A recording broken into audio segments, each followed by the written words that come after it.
For years, the stories of our women have been silenced.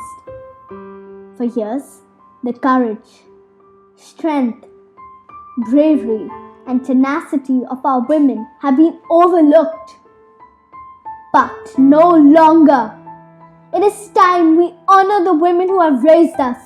It is time we celebrate their struggles, victories, and obstacles. But most of all, it is time we give them the voice they never had to tell their stories.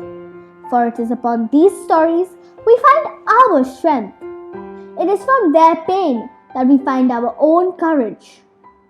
So much of who we are is because of them.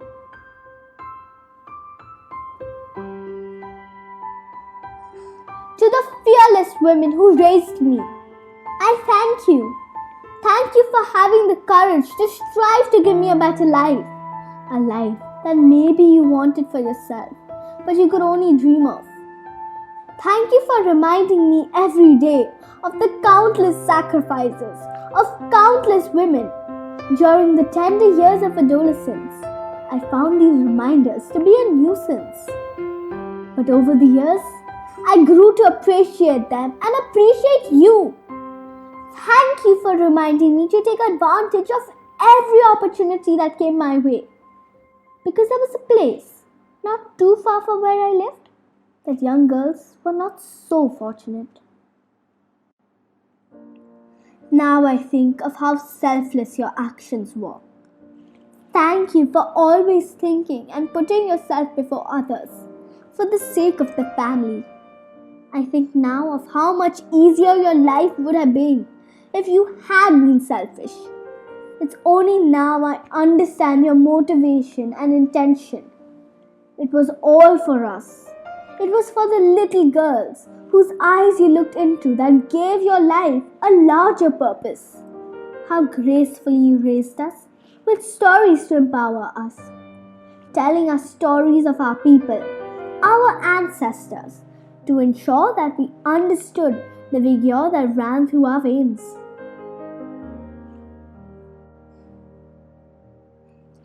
To these same women who stood by in silence as they watched a man lead the household, knowing that he never saw her as an equal.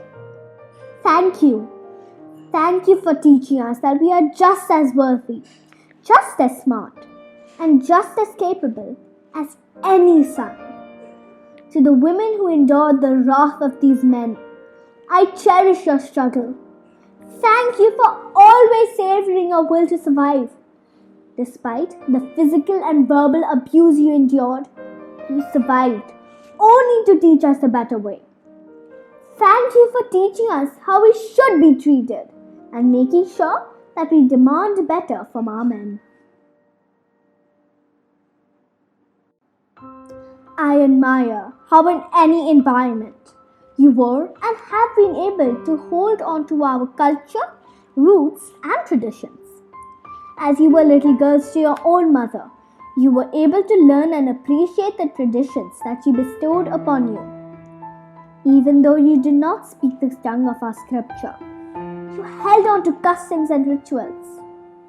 Thank you for not abandoning our heritage at a time when it would have been the easier choice to make. Most of all, thank you for ensuring that we accepted, appreciated, and learned culture even when we resisted. You have given us strength and courage, taught us how to live our lives tenaciously. We could never repay you for the gifts you have given us. My hope is that we are able to raise our daughters with the same legacy that you so persistently bestowed upon us. Thank you, mothers of India.